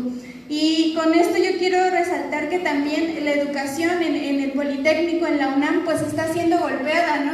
Todos los proyectos impulsados por CONACYT que estaban trabajando para las pequeñas y medianas empresas han sido detenidos. También hemos visto cómo la Dirección General del Instituto Politécnico Nacional está llevando, digamos, todos los ingenieros, los está soslayando pues a estos megaproyectos. Ya hay un comunicado por parte del director general del Politécnico, del Instituto Politécnico Nacional, donde pone al servicio, o sea que pone la técnica al servicio pues de estos megaproyectos de muerte. Y yo creo que es algo que no debemos tampoco de olvidar nosotros como jóvenes, como estudiantes, en donde quiera que estemos, ¿no? Y la otra de las situaciones es que se han detectado que el 70% de los feminicidios no son ocasionados pues por las parejas, no precisamente hay una relación sentimental, sino que están súper vinculados al tema del narcotráfico, al tema de los megaproyectos. Ayer salió también un mapa en el cual detecta que por donde pasaban los gasoductos y donde se hacían pues estas extracciones de huachicoleros, ahí es donde han muerto más mujeres. Entonces, esto es un llamado pues sí a la acción, a la organización y a no vacilar entre si vamos a luchar o no, sino a hacerlo. Gracias, compañero de Yerra.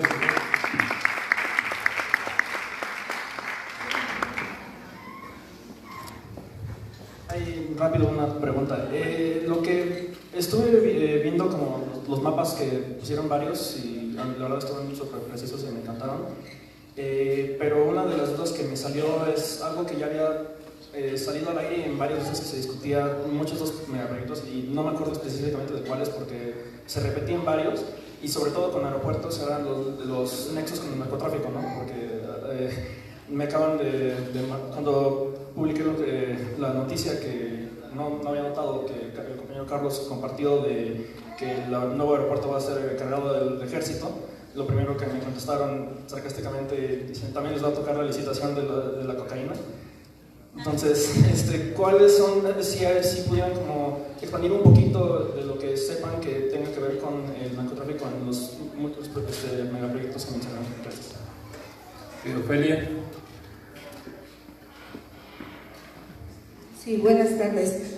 Pues yo quisiera pedir a todos los que asistimos a este foro y a los compañeros que expusieron que pudiéramos hacer un pronunciamiento en este marco de los acuerdos de San Andrés y retomando todos los argumentos que se dan en contra de estos megaproyectos neoliberales y capitalistas, y que nos pronunciemos y podamos acordar acciones en las calles, ya que estamos, pues como se ha dicho, a un gobierno que se vale de 30 millones de votos para avalar sus proyectos, ¿no? O sea, no entienden que los votos no son para darle luz verde a sus megaproyectos. Y entonces también que nos pronunciáramos en contra de esta consulta que van a hacer el 23 y 24 para avalar la termoeléctrica allá en Morelos. Ahorita los compañeros pues allá están trabajando duro, difundiendo y rechazando este plan en Morelos.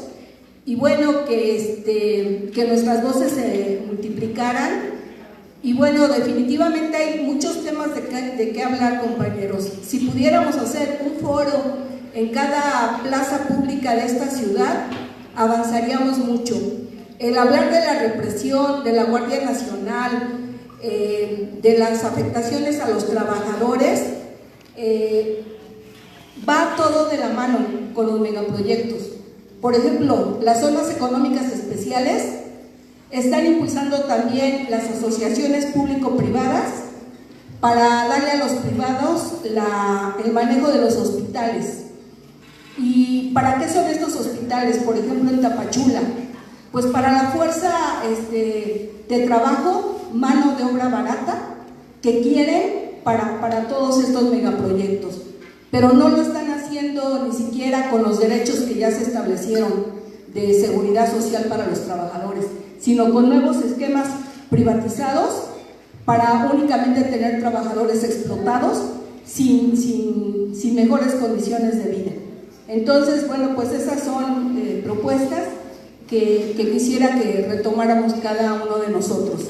Les decía, si todos los que estamos aquí pudiéramos organizar foros en las plazas públicas, avanzaríamos mucho levantando la voz, denunciando. Qué bueno que va a haber nuevos grupos para difundir esta lucha, porque nosotros como trabajadores de la salud estamos en varios grupos y por estarnos manifestando en contra del Tren Mayo, los compañeros tienen la osadía de eliminarnos, ¿no? Entonces eso se ve un gran atraso político y cultural de los trabajadores de este país. Gracias. Finalmente, Eduardo.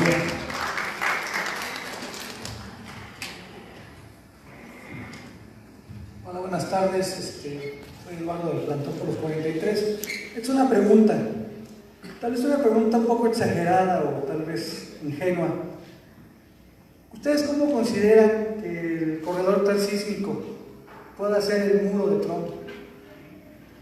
¿Cómo va a ser posible, cómo puede ser posible que este corredor al final se convierta en un muro que sirva para detener la migración, que sirva para tantas cosas que se están haciendo? Entonces, sería la pregunta para ustedes: ¿qué tan posible puede ser que el corredor transísmico sea ese muro que tanto presume Trump y que dice que los mexicanos van a pagar?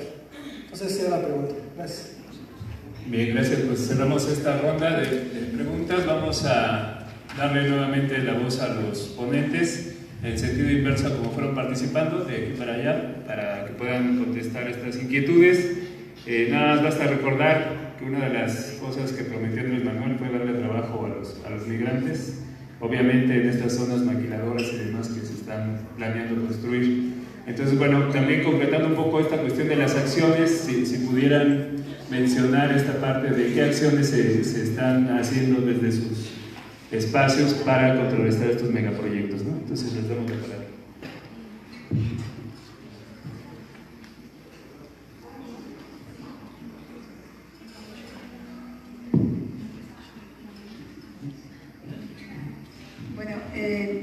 ¿Cómo? Pues yo creo que no empieza en el Istmo, sino dijeron que también en la zona de Tapachula, ¿no? Hay una zona económica especial también ahí en Chiapas y ese sería el primer muro, ¿no? Y como el muro, pues es con la presencia de muchas empresas maquiladoras, empresas industriales que pues van a ofrecer empleo.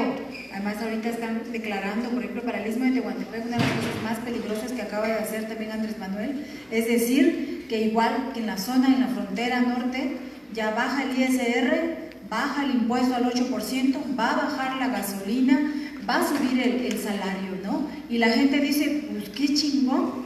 O sea, ¿cómo es eso? Pues es tan perverso de que primero manda esas señales y para tener el consenso, ¿no?, de la gente. Y además, otra cosa es de que no hay información.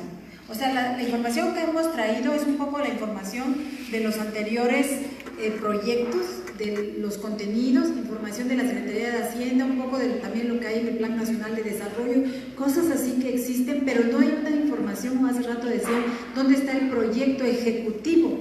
del tren transísmico, ¿no? De la zona económica especial, pues ya dieron algunos elementos que contienen, pero ¿dónde está? ¿No? Ya dijimos que la zona económica especial no solamente está en Salina Cruz, geográficamente se va a ubicar allí, pero sus raíces o los tentáculos de esta zona van a llegar a Guerrero, Michoacán, que se va a conectar con la otra zona, Tapachula, que se va a conectar con la otra, en el mapa último que presentan los compañeros, cómo se va a la zona de Coatzacoalcos, se conecta con el Tren Maya y todo eso, y va a llegar los tentáculos hasta Centroamérica y pues va a subir hasta los Estados Unidos. Entonces allí lo que se pretende hacer es eso, ese conjunto de empresas que donde va a trabajar la gente, y también la militarización. Ahí también se presentaba pues todo un mapa de cómo se está dando la militarización en esta zona, de que no precisamente los van a detener en la frontera norte, sino van a estar desde Tapachula, esta zona, hasta en el Istmo de Tehuantepec y los lugares donde se vayan dando estas también zonas económicas especiales y la zona norte del país, ¿no? Yo creo que es eso. Y lo otro es, ¿qué estamos haciendo? Pues estamos queriendo intentar organizarnos. Y entonces acá, o sea, organizarnos pese a todo, ¿no? Pese a lo que acaba de decir AMLO, de que las condiciones van a mejorar en el Istmo de Tehuantepec, de que habrá empleo, desarrollo, todo esto que acaba de decir, y al que la gente cree que el corredor transísmico solamente es nuevamente la reactivación de los trenes que conectaban los pueblos y que también eran utilizados por la gente, del tren porfirista, pues, del tren que conectaba a los pueblos y que la gente de los pueblos lo llegó a utilizar para moverse y también para mover sus mercancías. No tienen claro qué es este tren, no tienen claro las implicaciones porque no hay información. Entonces una de las cosas que tendría que salir, no sé si aquí es el momento, ¿verdad? Pues es que tenemos que exigir información real de lo que se trata de estos proyectos. Eso. Y otro es decir que pues tenemos que empezar a organizarnos. Bueno, allá en el Istmo hace años hubo un evento que se llamó El Istmo es Nuestro, ¿no? Cuando los proyectos, Alfa Omega y todo, pues yo creo que tal vez el Istmo es nuestro, pero como en zapoteco. En zapoteco tenemos dos formas de decir nuestro. Es nuestro incluyente y que es nuestro que nada más nosotros. Entonces, el Istmo es nuestro porque vivimos allí, pero el Istmo es nuestro incluyente porque es de todos nosotros. El Istmo es parte de este país. Entonces yo creo que tendríamos que iniciar una campaña no solamente regional, local, nacional hasta internacional, sobre esto, defender nuestros territorios, no solo el Istmo, y evidenciar cómo se trata de proyectos pues neoliberales, extractivistas, que están vinculados no solamente el Istmo, al Tren Maya, a los corredores que van hacia el norte del país, a los proyectos energéticos, mineros, evidenciar realmente qué es lo que está haciendo este gobierno que se dice antineoliberal, pero que nos la está aplicando con el consenso que tiene, con la credibilidad, ¿no? Y con estos programas de alivio a la pobreza, porque son eso, ¿no? De alivio a la pobreza y de mediatización. O sea, está ocupando muy bien pues todas las recetas priistas, ¿no? que existían, pues es un priista nuevo. No es un priista nuevo, es un viejo priista, pero nacionalista de aquel tiempo, creo, y nos está tratando nos está metiendo en esa dinámica. Entonces yo creo que es hora de decir, el Istmo es nuestro, estos territorios son nuestros, no solo el Istmo, sino todo, e iniciar pues toda una campaña nacional, regional, apoyo internacional, y evidenciar qué es lo que está haciendo este gobierno, que está despojando a los pueblos de sus territorios. Adrián, te damos la palabra. Adrián, ya.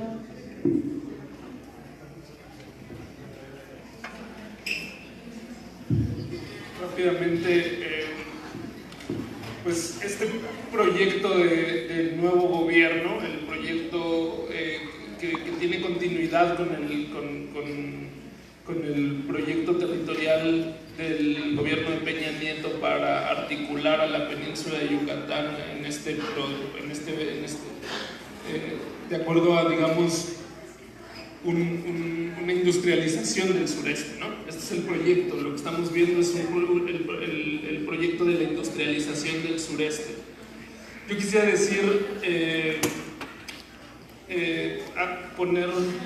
señalar el hecho de que, a diferencia de la forma en la que se estaba articulando el territorio durante los últimos 3 sexenios, que era sobre todo a partir de autopistas de cuota, en esta ocasión se está articulando a partir de un tren.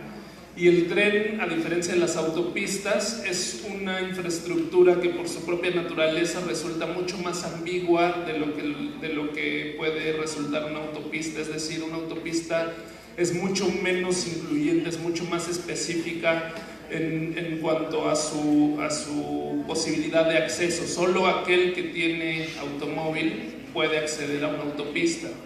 El hecho de que esté articulando la península de Yucatán a partir de esta infraestructura pues, del siglo pasado, digamos, una infraestructura del siglo XIX que es mucho más ambigua, debe de también, digamos, el análisis que elaboremos a partir de los procesos de resistencia para este nuevo proyecto debe de tener muy claro la ambigüedad de la infraestructura ferroviaria frente a la infraestructura de las autopistas.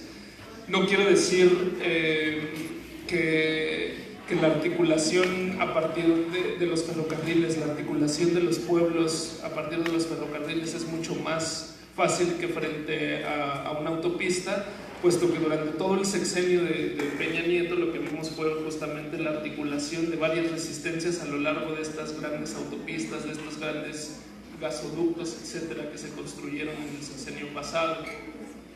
Pero sí ofrece nuevas posibilidades de resistencia, ofrece posibilidades de resistencia a este tipo de infraestructura que estaban completamente vedadas o limitadas frente a la resistencia contra las autopistas. Por supuesto que se trata de un proyecto, a lo mejor no neoliberal, pero se trata claramente de un proyecto capitalista, se trata claramente de un proyecto que tiene como eje fundamental la acumulación de ganancia. A lo mejor ya no es neoliberal, yo creo, y esta ya es una invitación, una reflexión mucho más amplia, que a lo mejor debemos de comenzar a generar nuevos conceptos para comprender el proyecto que se nos está viniendo enfrente. Porque si seguimos planteando la resistencia con los conceptos del antiguo proyecto, puede ser que no atinemos a ver qué es cuál es la novedad que tenemos enfrente. Y entonces, así como vendrán nuevos retos para la resistencia, también yo creo que habrá posibilidades que se abren a la resistencia en este nuevo proyecto. Si bien, insisto, quiero ser muy preciso en esto, si bien claro que existe una continuidad en el proyecto territorial de industrialización del sureste, la propia infraestructura que está articulando el territorio es distinta y abre tanto nuevos retos como seguramente posibilidades. Magdalena, por favor.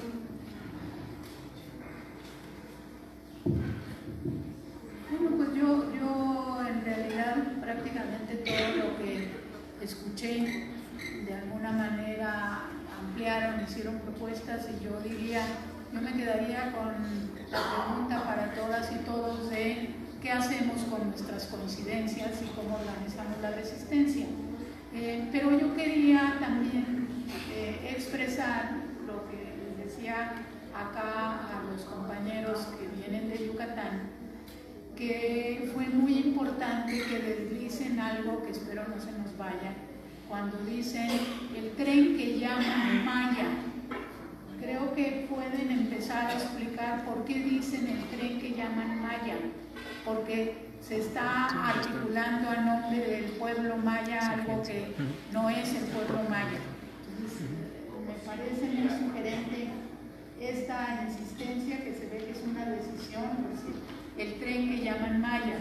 La otra cosa que quiero felicitarles a los compañeros y que creo que es un esfuerzo que tenemos que hacer todas y todos, el esfuerzo que hicieron por plantearnos las distintas posturas, las distintas reacciones de compañeros y compañeras que están en el entorno del CNI, pero que de repente por la falta de información le ven posibilidades o no le ven los impactos, los efectos, etc. Este esfuerzo que hicieron de plantear distintas posturas creo que es algo que tenemos que reproducir todos, ¿no? Es lo que nos puede permitir ampliar la relación con los que de cara no entienden finalmente cuál es el impacto. Con las eólicas nos pasaba mucho, decían, pero si es aire puro, o sea, ¿por qué se oponen ustedes, no? Con las eólicas. Yo creo que sí hay que profundizar lo que ya decía, qué hacemos con la información. Creo que esta labor de Geocomunes es clave, y también reconocer que tenemos muchas preguntas que todavía no tenemos la respuesta, ¿sí? Que hay que hacernos preguntas para poder avanzar en esta organización de resistencias. Muchas gracias. Compañero Carlos, por favor.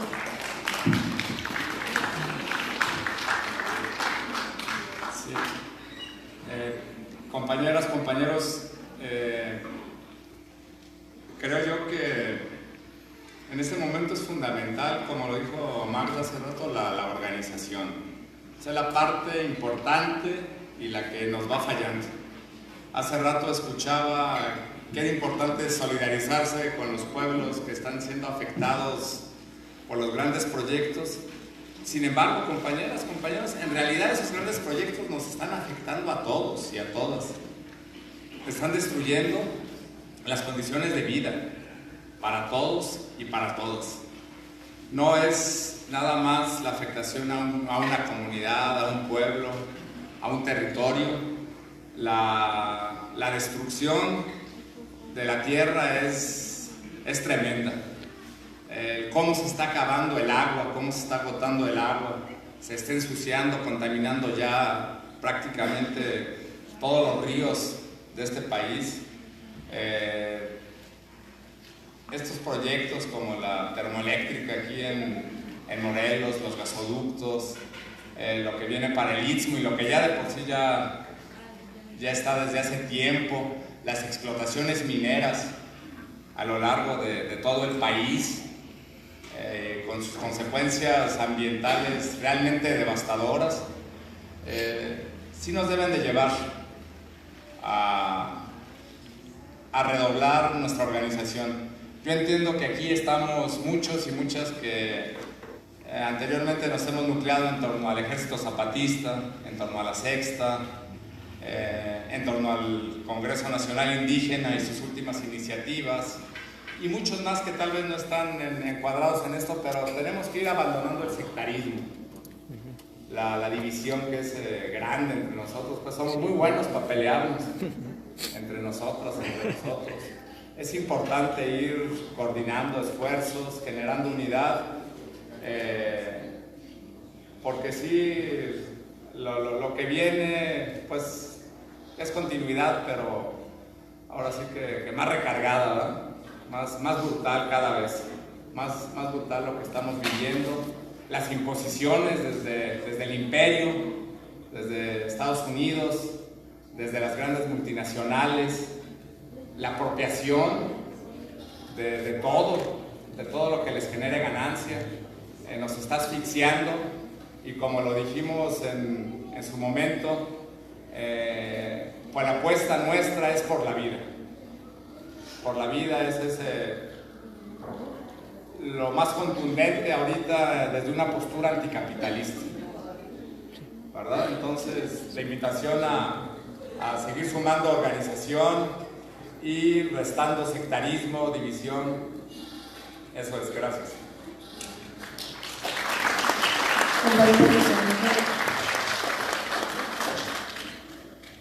Bueno, claro, nosotros le decimos el llamado, el tren que llaman Maya, debido a esta tradición que viene de la península de folclorizar todo, poniéndole malla para venderlo, ¿no?